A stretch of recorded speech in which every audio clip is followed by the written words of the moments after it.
আসসালামু আলাইকুম দর্শক বন্ধু, আশা করি আপনারা সকলেই ভালো আছেন। আমি জ্যোতিষ রাজ দয়াল দেলোয়ার চিস্তি আজ আপনাদের সামনে উপস্থিত হলাম দর্শনের রহমত তাজমহল জেমস ওয়ার্ল্ড পক্ষ থেকে। আজকে আমার আলোচনার বিষয় হলো দর্শক বন্ধু, ফাটা এবং দাগযুক্ত নীলা ব্যবহার করা যাবে কিনা এই বিষয় নিয়ে আজকে আমি আলোচনা করব।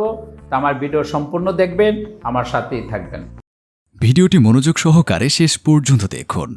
আর এমনই সব রাশি রত্নপাথরের নিয়মিত তথ্য পেতে আমাদের চ্যানেলটি এখনই সাবস্ক্রাইব করুন ও পাশে থাকা বেল আইকনটিতে ক্লিক করুন। তো দেখেন দর্শক বন্ধু, নীলা রত্ন পাথর ধাতু পদার্থ দ্বারায় এটা সৃষ্টি হয়। একটা খনিকে আপনি হাতুড় দিয়ে বেড়ে আপনি ভাঙতে পারবেন না, কোনো মতে ভাঙা সম্ভব না। এটার ভিতরে বহু ধরনের ধাতু পদার্থ দ্বারায় এত শক্তিশালী হয়। মাটির নিচে কার্বন জাতীয় জিনিস আছে অনেক শক্তিশালী। এই কার্বন জাতীয় জিনিসগুলো পাথরের ভিতরে আস্তে আস্তে আস্তে আস্তে স্পর্শ হয়। তার ভিতরে কালো কালো কালো কালো মাইক্রো স্কেচের মতন থাকে এবং ভিতরে ফাইবার জাতীয় জিনিস থাকে। তার ভিতরে মাকড়ে আঁশের মতনও থাকে, গোলা জাতীয় থাকে। তা একটা স্টোনের ভিতরে এই সমস্ত যদি না থাকে তাহলে সে স্টোনটা হয়ে যায় হিটেড। তা অরিজিনাল স্টোনের ভিতরে অবশ্যই আপনার ফাইবার, আঁশ, মাইক্রো স্কেচ এবং কালো জাতীয় কার্বন জাতীয় থাকবে। আপনি 1 লক্ষ টাকা ক্যারেটের আপনার নীলা পাথর ধারণ করবেন, তার ভিতরে দেখবেন সাদা আঁশ জাতীয় আছে বা কোনো একটা সামান্য একটুখানি তিল পরিমাণ একটা কালো স্কেচ আছে, যেটাকে বলে কার্বন। যে স্টোনের ভিতরে কার্বন বা সাদা মাইক্রো স্কেচ না থাকবে, আঁশ জাতীয় যদি না থাকবে, তা ভাবতে হবে সেটা হিটেড পাথর। অনেক জায়গায় অনেকে বলে থাকে যে নীলার ভিতরে কোনো আঁশ থাকবে না, ফাইবার থাকবে না, কালো জাতীয় কার্বন থাকবে না, ফাটা স্কেচ থাকবে না। এটা ভুল দর্শক বন্ধু, কারণ রিয়াল স্টোনের ভিতরে কিছু না কিছু হলেও আপনার থাকবে, কারণ সে তো আল্লাহর কুদরতি। গাছ সৃষ্টি হচ্ছে, দেখেন গাছ দিয়ে আমি সামান্যভাবে বুঝাইলাম। আল্লাহর কুদরতি গাছ সৃষ্টি হচ্ছে আমাদের জন্য, বিভিন্ন ধরনের সামগ্রী বানানোর জন্য।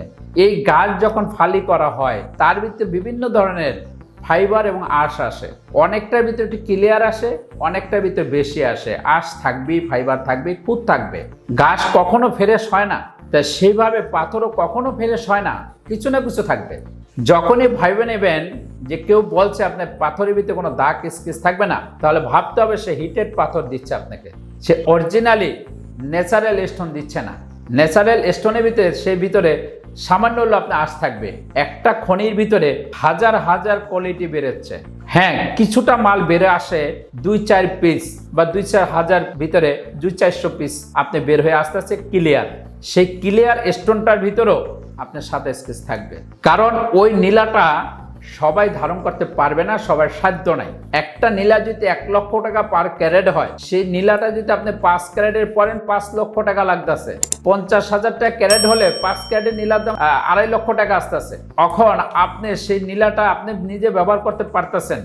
আপনি একজন শিল্পপতি, আপনি একজন মন্ত্রী মিনিস্টার, আপনি একজন কোটিপতি, আপনি ওই নীলাটা ধারণ করতে পারতেছেন। কিন্তু ভাই একজন গরিব, তারও কিন্তু শনির দশা আছে।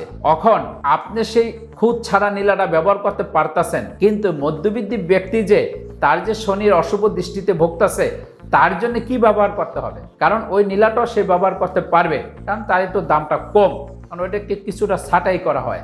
একটু গরিব মানুষ, তারও নীলা পড়তে হবে, তার সাধ্য নাই 2 লক্ষ 4 লক্ষ 5 লক্ষ টাকা একটা নীলা পড়বে।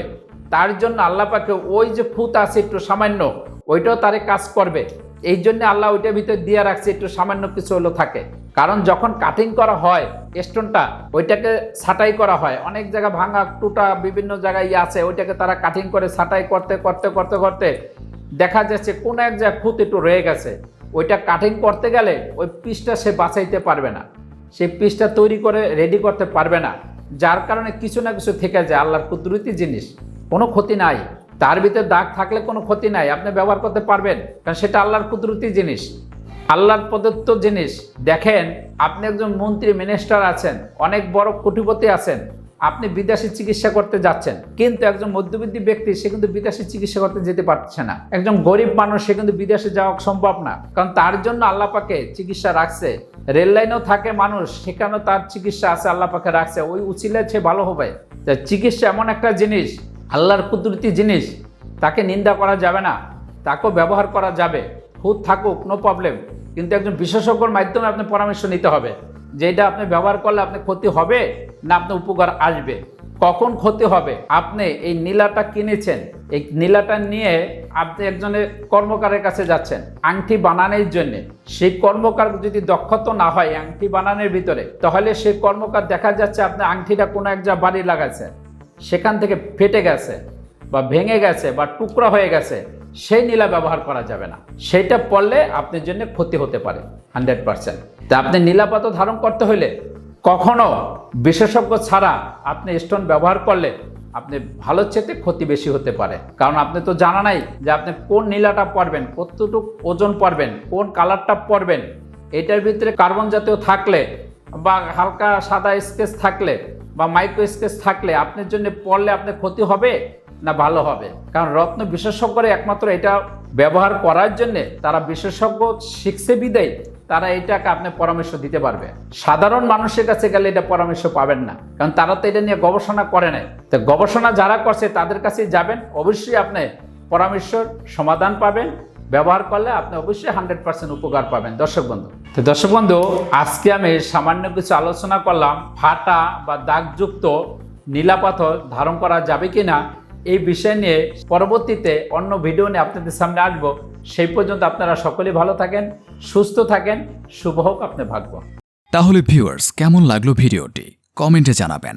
আর ভিডিওটি ভালো লাগলে লাইক বা শেয়ার করবেন। আর চ্যানেলে পরবর্তী ভিডিও পেতে হলে চ্যানেলটি অবশ্যই সাবস্ক্রাইব করুন। ভিডিওটি মনোযোগ সহকারে দেখার জন্য ধন্যবাদ। শুভ হোক আপনার ভাগ্য।